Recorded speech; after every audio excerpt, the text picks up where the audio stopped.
Siap dengan firman Tuhan, sama-sama katakan amin. Silakan duduk Bapak Ibu Saudara. Ya, shalom. Apa kabar? Luar biasa. Ya, saya berharap kita semua semangat karena sudah masuk di bulan ke-11, bulan November tahun 2020. Tentunya di dalam tahun yang kita lewati ini banyak tantangan, tetapi kalau kita masih ada pada saat ini, semoga anugerah dan kasih bermurah Tuhan. Amin. Puji nama Tuhan. Baiklah, sama-sama kita akan membuka Alkitab, akan mendengarkan firman Tuhan. Sebelum nanti sebentar kita akan sama-sama bersekutu dalam tubuh dan darah Tuhan dengan perjamuan kudus. Kita akan membaca dan merenungkan satu bagian firman Tuhan, Lukas pasal 23 ayat 34 dan 34. Ayat 33 dan 34. Lukas pasal 23 ayat yang ke-33 dan ayat yang ke-34. Ayat firman Tuhan ini kita akan renungkan sebelum nanti kita akan masuk dalam persekutuan dengan tubuh dan darah Tuhan dalam perjamuan kudus. Dan saya merindukan semua kita konsentrasi fokus dengan bagian firman Tuhan ini, karena akan membawa satu perenungan dan berkat yang luar biasa bagi saya dan saudara. Yang sudah dapat boleh bilang amin. Sama-sama kita baca. Lembaga Alkitab Indonesia memberi judul Yesus disalibkan. 3, 2, 1. Ketika mereka sampai di tempat yang bernama Tengkorak, mereka menyalibkan Yesus di situ, dan juga kedua orang penjahat itu, yang seorang di sebelah kanannya dan yang lain di sebelah kirinya. Yesus berkata, "Ya Bapa, ampunilah mereka, sebab mereka tidak tahu apa yang mereka perbuat." Dan mereka membuang undi untuk membagi pakaiannya. Saya ajak kita merenungkan satu seruan dari Tuhan Yesus di ayat 34. Yesus berkata, "Ya Bapa, ampunilah mereka, sebab mereka tidak tahu apa yang mereka perbuat." Kalimat ini merupakan kalimat yang sangat dahsyat dan luar biasa karena berbicara tentang inti kekristenan. Oleh karena itu saya akan menyampaikan satu perenungan bagi saya dan saudara, yaitu arti pengampunan sejati. Kalau boleh diulang 3, 2, 1. Arti pengampunan sejati. Berbicara tentang pengampunan tentu berkaitan dengan sesuatu yang membuat kita terluka. Berbicara tentang pengampunan, sesuatu yang berkaitan dengan hal-hal yang menyakitkan hati kita, yang seharusnya kita bisa membalas, yang seharusnya kita bisa menyatakan juga sesuatu dengan apa yang dia perbuat kepada kita, tetapi kita berkata tidak, bahkan mengasihi dia. Itu pengampunan. Bapak Ibu Saudara, tanggal berapa ya hari Kamis kemarin? Tanggal 29 Oktober itu terjadi di kota Nice, Prancis, dalam sebuah gereja. Ketika ada orang yang berdoa di sana, ya, melayani Tuhan, kemudian diserobot oleh seorang teroris imigran dari daerah Afrika Utara. Dan apa yang terjadi? Ya, dengan sangat tragis, seorang wanita itu, maaf kata, dipenggal kepalanya. Bahkan seorang laki-laki itu ditikam, ditusuk. Seorang perempuan yang lari keluar dan dikejar sampai di bar, kemudian juga ditusuk sampai meninggal. Hal ini kesekian terjadinya di Prancis. Satu reaksi dari statement Presiden Emmanuel dari Prancis berkaitan dengan karikatur seorang junjungan salah satu agama di dunia ini. Dan hal ini tentunya bagi kalangan Kristen tentunya akan menimbulkan satu reaksi emosional yang sangat dalam karena berkaitan dengan simbol-simbol agama. Tetapi apakah kita harus bereaksi demikian?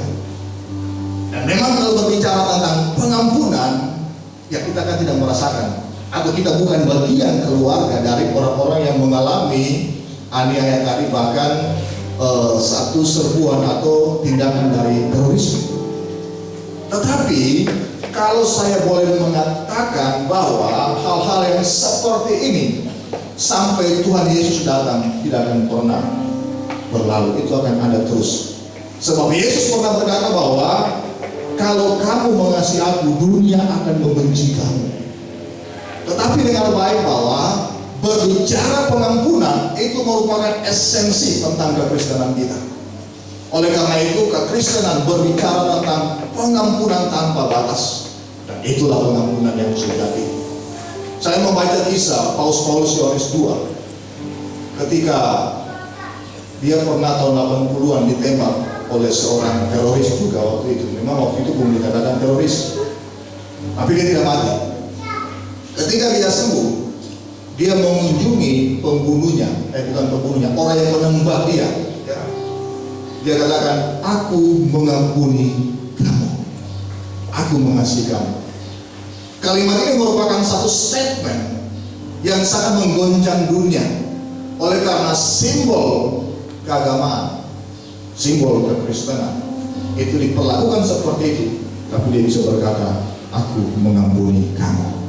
Luar biasa. Memang sebelumnya, sebelum dia jadi paus, ya dia seorang pengajar di sebuah universitas. Ketika dia mengajar, situ ada seorang mahasiswa, rupanya dia antek atau spion dari Partai Komunis, yang mencari kesalahan daripada siapa namanya, Koil namanya si paus ini. Kalau dapat kesalahannya dia pasti akan ditekan, dan memang komunisme menaikkan dia. Tetapi dari pengamatan spion tadi atau mata-mata tadi tidak mendapatkan sebuah kesalahan dalam diri paus ini sebelum dia jadi paus. Sehingga dia datang kepada paus dan berkata, saya minta maaf, saya sudah mencari kesalahan Anda, tapi saya tidak menemukan itu. Dan dia sangat terkejut bahwa di luar dugaannya paus ini berkata dalam bahasa Inggris, you made mistake, you paid for them. Ketika kamu menyesali semua apa yang kamu lakukan, kamu telah membayar hal itu. Artinya bahwa di dalam penyesalan dari seseorang yang telah melakukan sesuatu yang jahat bagi dia, dikatakan kamu telah mendapatkan, kamu telah membayar, artinya menebus hal itu. Itu berbicara pengampunan. Bapak Ibu Saudara yang saya kasihi, pengampunan itu merupakan inti pengajaran dari kekristenan. Dan berbicara pengampunan, ini sesuatu yang gampang kita ucapkan, yang gampang kita katakan, tetapi sesungguhnya itu sulit dan tidak mudah untuk kita lakukan. Coba kita rasakan bagaimana kalau kita disakiti, bagaimana kalau kita diperlakukan tidak adil. Tetapi saya mau katakan bahwa pengampunan merupakan inti dari kekristenan. Yang sudah katakan amin. Kalau kita membaca dalam doa Bapa Kami, kemudian di ayat-ayat yang selanjutnya, Matius 6 ayat 14 dikatakan, jika kamu mengampuni, maka Bapamu di surga juga akan mengampuni kamu.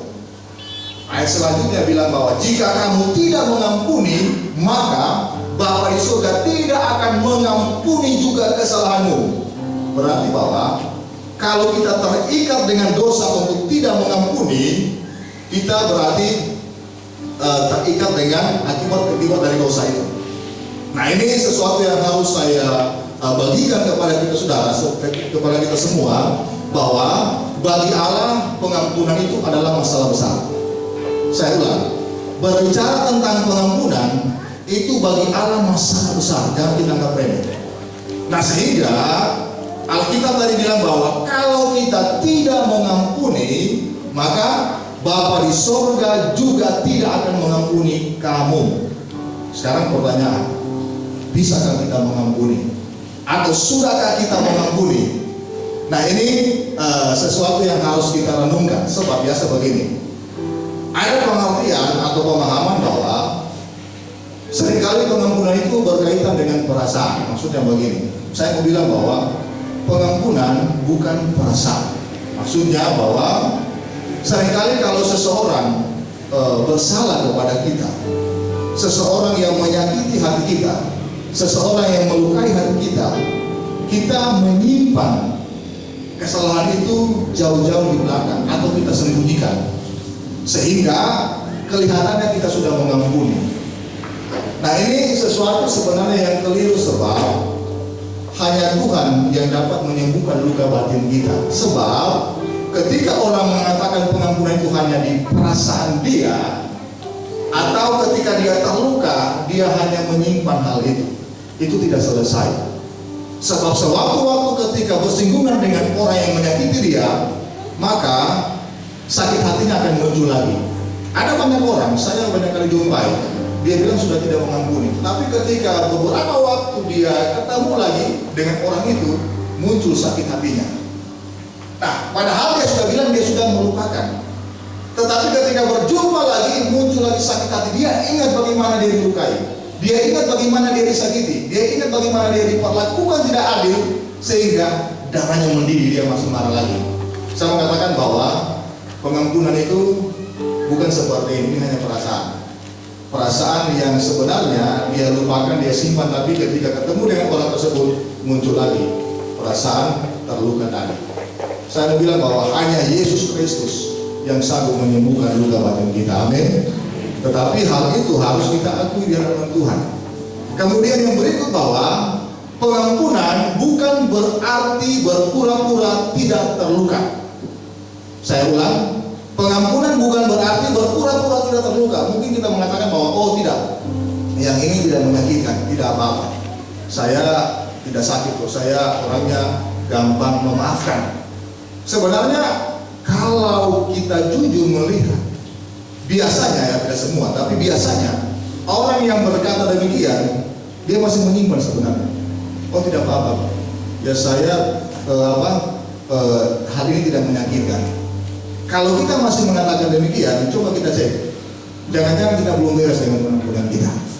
Kemudian yang berikut bahwa pengampunan bukan berarti berkata bahwa orang tersebut tidak melakukan kesalahan. Nah ini hampir berkaitan dengan yang sebelumnya. Begini, biasanya kita berkata bahwa tidak apa-apa, orang itu tidak melakukan. Misalnya ketika seseorang melakukan kesalahan kepada kita, dia minta maaf, kemudian kita katakan oh tidak apa-apa. Nah ini saya juga seringkali praktekkan begitu, tapi ketika saya merenungkan bahwa ternyata ini satu hal yang fatal. Karena bagi orang yang datang minta maaf, kemudian kita katakan tidak apa-apa, dia berpikir bahwa apa yang dia lakukan itu tidak masalah. Dan nanti berikutnya dia akan lakukan lagi bagi kita. Tetapi yang menjadi pertanyaan kita, apa yang harus kita lakukan ketika orang datang mengampuni minta maaf kepada kita? Kita harus bilang, saya mengampunimu, saya memaafkanmu. Nah kalau demikian bahwa dia merasa bahwa dia telah melakukan kesalahan. Nah ini yang harus menjadi pertanyaan. Jadi apakah pengampunan itu? Nah ini kita akan belajar. Apakah pengampunan itu? Berarti pengampunan itu bukan perasaan, bukan berarti kita berpura-pura tidak terluka atau berkata bahwa orang tersebut tidak melakukan kesalahan. Pengampunan adalah suatu keputusan. Bilang pengampunan adalah suatu keputusan. 3, 2, 1. Pengampunan adalah suatu keputusan.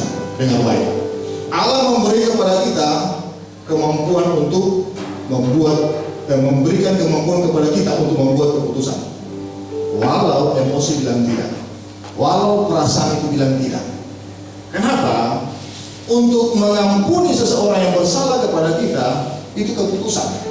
Walau hati ini sakit, perasaan ini terluka, kita seharusnya berkata saya mesti balas.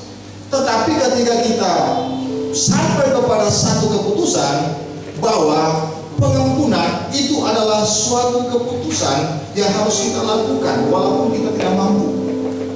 Bapak Ibu Saudara, ini satu persoalan yang sebenarnya tidak mudah. Bagaimana kita bilang kita tidak terluka sementara kita luka? Bagaimana kita mengampuni sementara perasaan kita terhijak-hijak, disakiti? Ya memang ada orang yang butuh waktu. Saya dulunya orang yang pendendam. Ya sebelum saya mencabut akar baik dari diri saya orang yang mendendam. Ini pernah saya saksikan, ya sudah lama, tapi saya ulang lagi karena saya ingatkan Tuhan untuk menyampaikan ini, untuk merefreshment atau untuk memberikan penyegaran pikiran kita. Sebab bahwa kalau ini tidak diselesaikan akan menimbulkan dendam, bahkan akar pahit. Kalau sudah akar pahit, itu seringkali sulit untuk diputuskan. Bahkan seringkali kalau sudah akar pahit, kuasa kegelapan akan bercokol, akan berdiam, akan turut ambil bagian di situ, sehingga akan lebih sulit dilepaskan. Dan kalau sudah berbicara kuasa kegelapan, biasanya ini kalau dilepaskan akan terjadi manifestasi yang luar biasa. Orang bisa terguling-guling, bisa macam-macam, akan maksud kata muntah, ya, karena sesuatu yang sudah berkaitan dengan jasmani, karena pikiran perasaan dengan kehendak, kemudian dia menyatu dengan jasmani, dia akan menimbulkan reaksi jasmani yang bahkan orang bisa sakit kalau orang kepahitan. Nah, ini yang saya katakan tadi, ini sudah bercokol di sana dan tidak gampang mencabut hal ini. Oleh karena itu bahwa kalau berbicara pengampunan, kita harus memutuskan bahwa kita bisa mengampuni walaupun berat. Tuhan akan mengampunkan kita. Yang setuju katakan amin. Bapak Ibu Saudara, hari ini kalau kita mungkin disakiti dalam bentuk apapun, mungkin beda-beda bentuknya. Seringkali anak-anak kepada orang tua kepada anak, atau kita bersaudara, atau dengan orang lain, atau siapapun juga, mungkin rekan kerja, mungkin rekan bisnis. Tetapi kalau kita disakiti, kita harus memutuskan untuk mengampuni walaupun perasaan bilang tidak. Yang setuju katakan amin. Bapak Ibu Saudara, berat ya. Kemudian yang berikut, pengampunan adalah suatu pilihan. Katakan sama-sama saya, pengampunan adalah suatu pilihan. 3, 2, 1. Pengampunan adalah suatu pilihan. Artinya begini, memang namanya pilihan itu sulit. Walaupun sulit tetapi memungkinkan, karena namanya pilihan. Sebab pilihan adalah keputusan untuk patuh kepada kehendak Tuhan. Pilihan adalah kepada pengampunan, keputusan kita untuk patuh kepada apa yang Tuhan kehendaki. Dan ini saya katakan tidak gampang, ya. Bagaimana untuk memilih mengampuni walaupun sulit, tidak gampang, ya. Tidak gampang. Saya pernah membaca, ya, seseorang yang dia melihat dalam dalam kisah mafia, orang-orang yang terlibat dengan kokain, orang terlarang, penjahat bagaimana membunuh ibunya di depan matanya. Dia jadi besar, ini kisah nyata, saya pernah baca ceritanya. Kemudian dia cari orang yang membunuh. Dia itu waktu itu masih sekitar usia 12 tahun, masih kecil. Tapi dia terngiang-ngiang, dia tahu ini orang yang membunuh. Dia cari tahu sampai dia ke Amerika, dia cari di sana. Nah, singkat kata, ketika dia dapat, ya, dia dapat orang yang membunuh. Ketika dia akan menarik pelaku pistolnya, kemudian terngiang, yang ibunya berteriak, "Anakku, ampuni dia. Anakku." Kemudian dia mau lepaskan, dia ingat lagi hari itu, tidak jadi. Dia lepaskan pengampunan, walaupun berat, dia menangis luar biasa. Saya mengatakan bahwa berbicara pengampunan itu adalah sebuah pilihan. Bapak Ibu Saudara, seberapa berat kita disakiti, seberapa berat kita dilukai hari ini. Dan saya mau bilang walaupun berat, tetapi kalau itu pilihan untuk kita mematuhi kehendak Tuhan, maka kita harus taat. Dan sudah dikatakan amin. Persoalannya tidak mudah Pak Pendeta, tidak mudah Pak Kepala. Ini sungguh sangat menyakitkan. Saya mengatakan bahwa justru karena sangat menyakitkan, maka yang menyakitkan itu merupakan sesuatu beban, sesuatu yang membuat orang luka, sesuatu yang membuat orang sakit, bahkan terikat. Saudara tahu bahwa luka dalam kepahitan, tidak mengampuni, itu banyak macam penyakit yang timbul, ya, hipertensi, apalagi jantung, ginjal dan seterusnya. Bukan berarti kalau orang penyakit ini saya juga potensi hipertensi, tapi saya sudah lepaskan pengampunan. Maksud saya bahwa seringkali kalau ini tidak dibereskan, itu akan menimbulkan sakit A, B, C, D.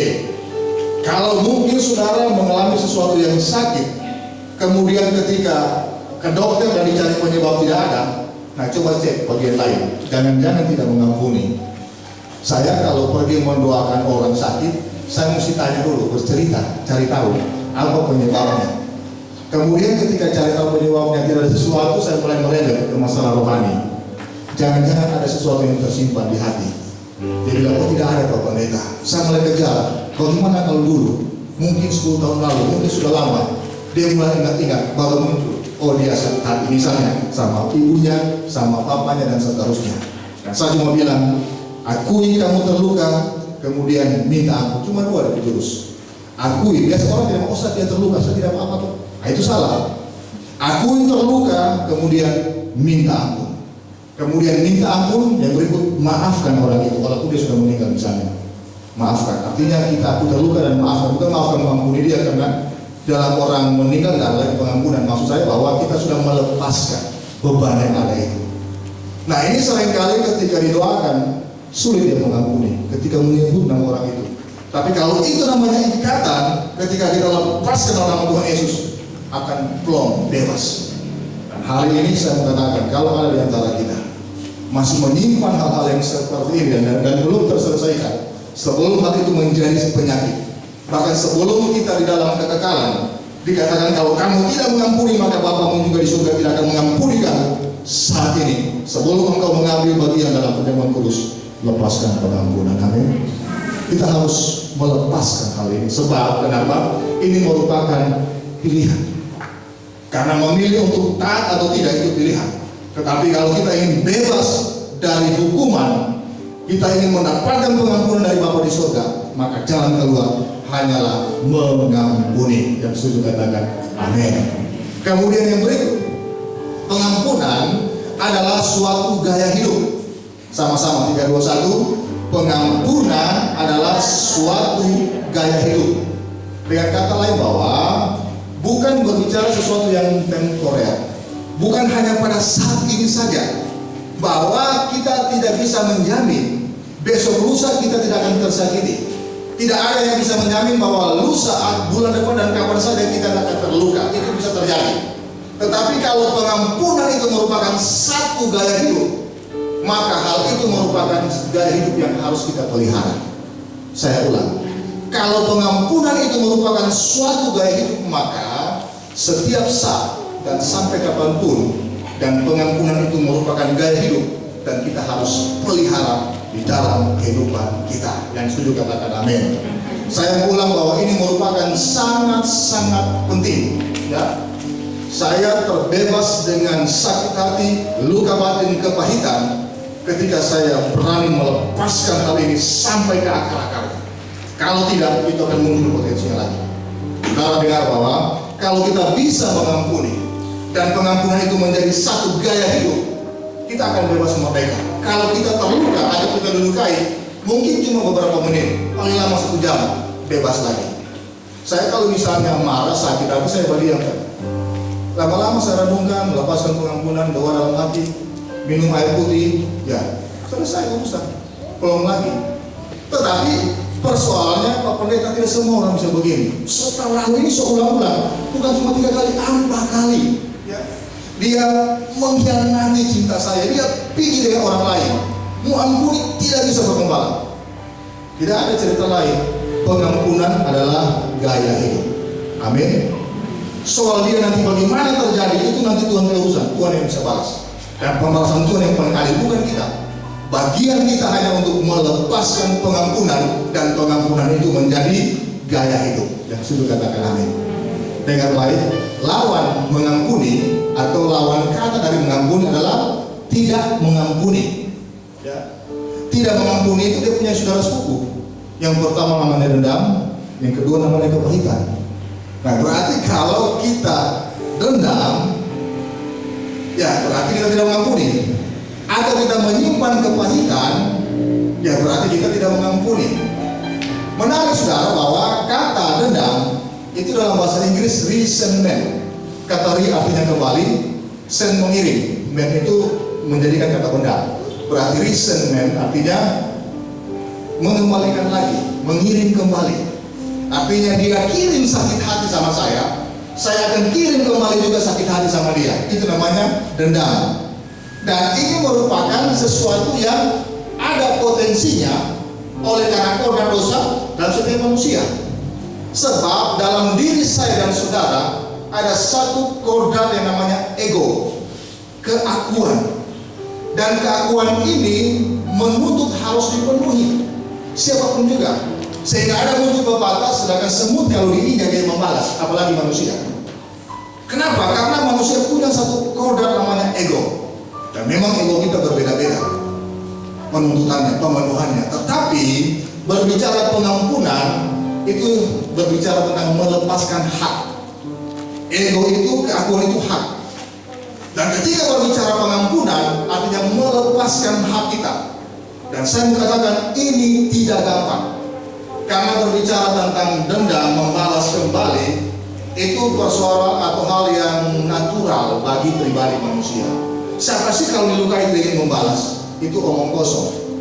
Karena kita punya ego.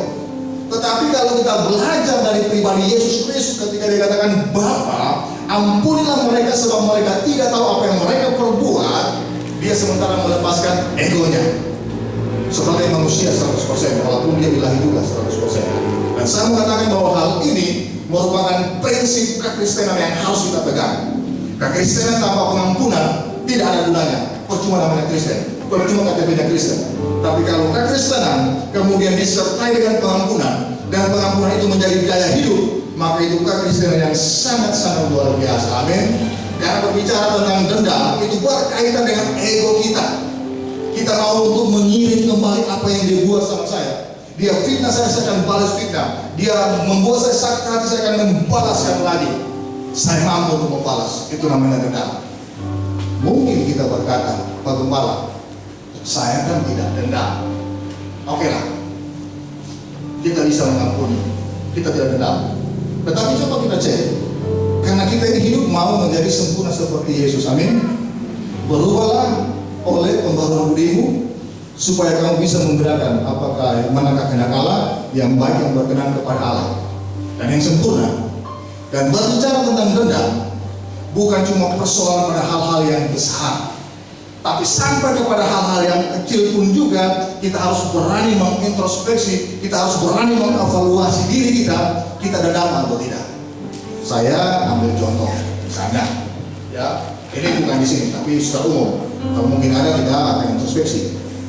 Kalau mungkin kita katakanlah buat satu acara, entah syukuran ataupun juga bentuknya, kita mengundang seseorang atau kita mengundang orang-orang dekat kita, kemudian si dia tidak mau datang atau orang tersebut tidak mau datang, biasanya akan muncul pemikiran ketika dia itu buat acara, oh saya tidak mau ke sana, dulu saya bikin acara dia bikin, atau oh ya membuat ya syukuran pejelah, mari mereka jauhnya dengan baik.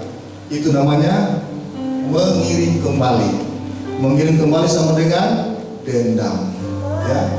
Nah ini sesuatu hal yang mulai kita gali sampai ke hal yang sangat rinci dalam kehidupan bersosialisasi. Misalnya di daerah kita itu kan ada namanya sistem untuk tanggung bersama, atau namanya istilahnya kalau saya boleh pakai bahasa ini sama rasa, sama yang dia berat sama dipikul, ringan sama dijijik, atau bahasa kosongnya bilang musitu.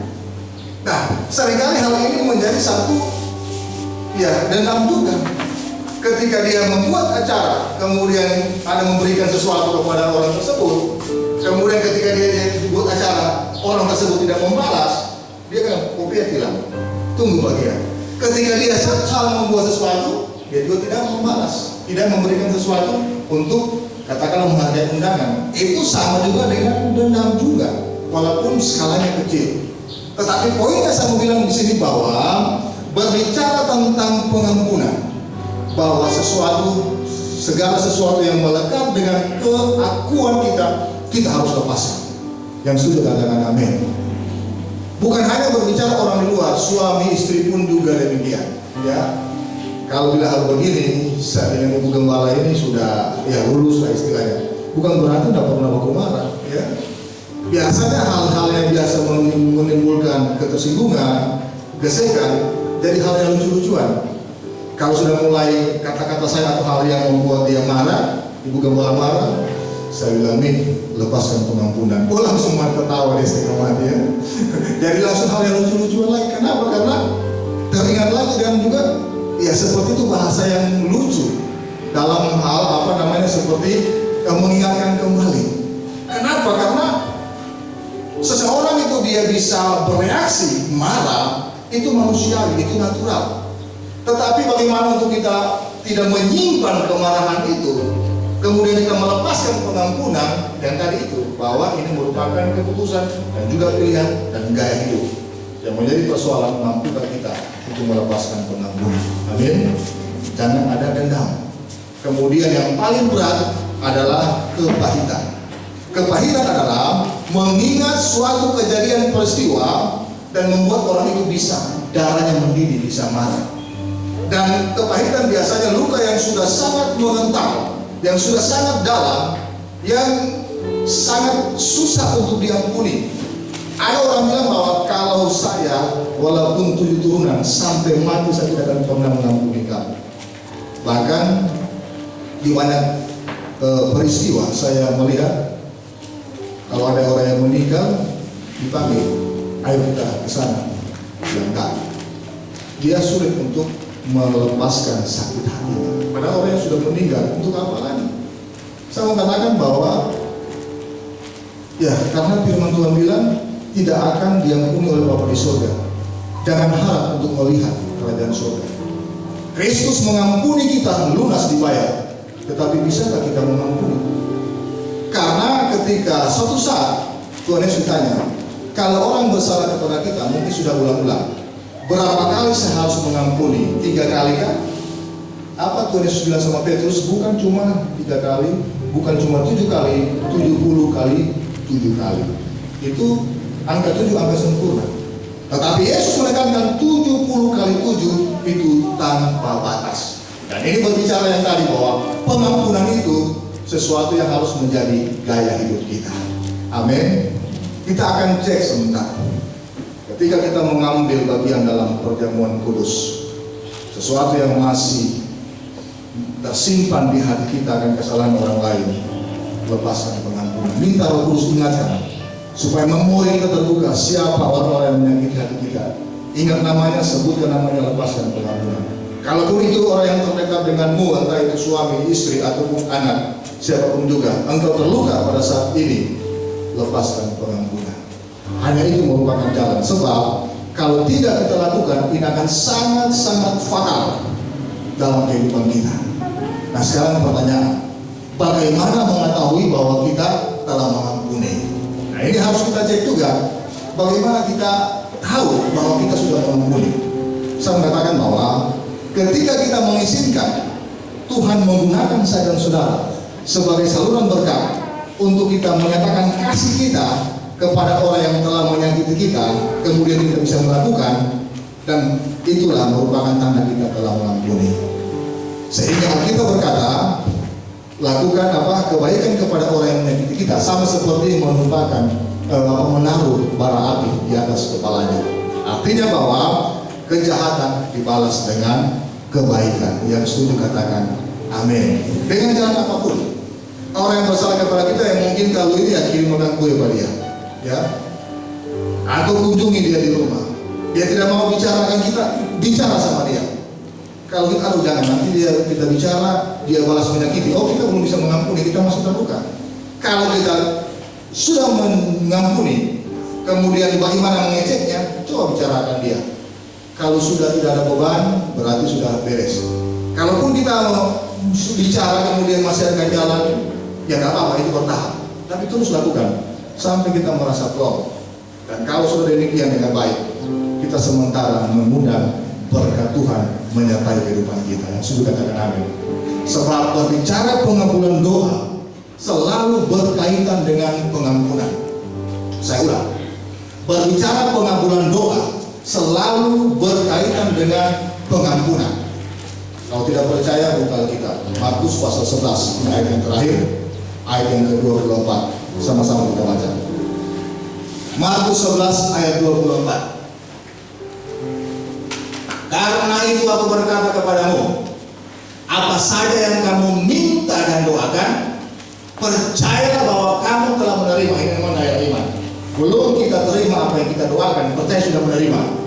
Maka hal itu akan diberikan kepadamu. Ada daerah iman, ada proses waktu, ada rentang waktu, mungkin 1 hari, 1 bulan, 1 tahun, itu namanya daerah iman.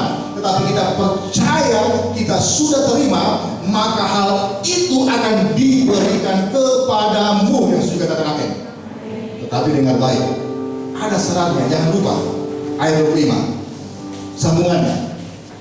Dan jika kamu berdiri untuk berdoa, berarti sebelum meminta hal itu, ya, ampunilah dahulu sekiranya ada barang sesuatu dalam hatimu terhadap seseorang.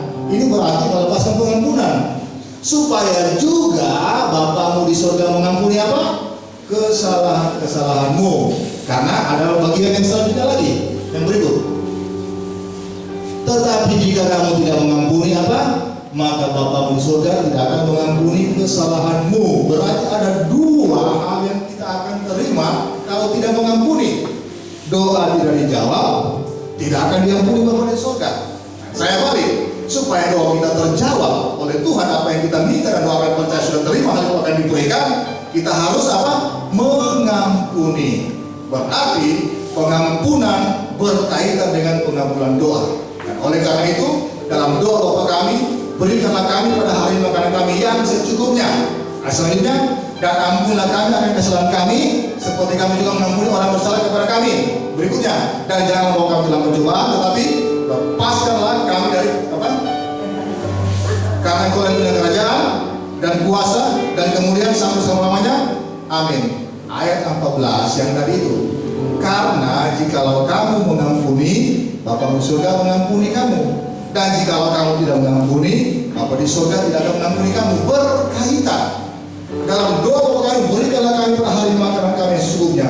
Dan selanjutnya berbicara tentang pengampunan.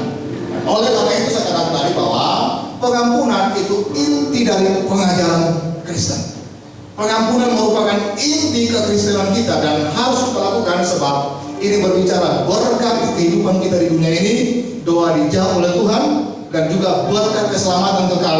Tuhan mengampuni kita sampai selama-lamanya. Betapa luar biasa pengampunan itu. Dan oleh karena itu saat ini, cek hidupmu, cek hati kita. Ketika ada sesuatu yang belum beres, lepaskan pengampunan. Caranya, akui kita terluka. Satu ayat lagi, 1 Yohanes 1 ayat 9, supaya berkaitan dengan hal ini. 1 Yohanes 1 ayat 9, karena berkaitan dengan pengampunan. Jika kita mengaku dosa kita, tadi akui kita terluka, itu dosa Bapak Ibu Saudara, maka Ia adalah setia dan adil, sehingga Ia akan mengampuni segala dosa kita dan apa? Menyucikan kita dari segala kejahatan.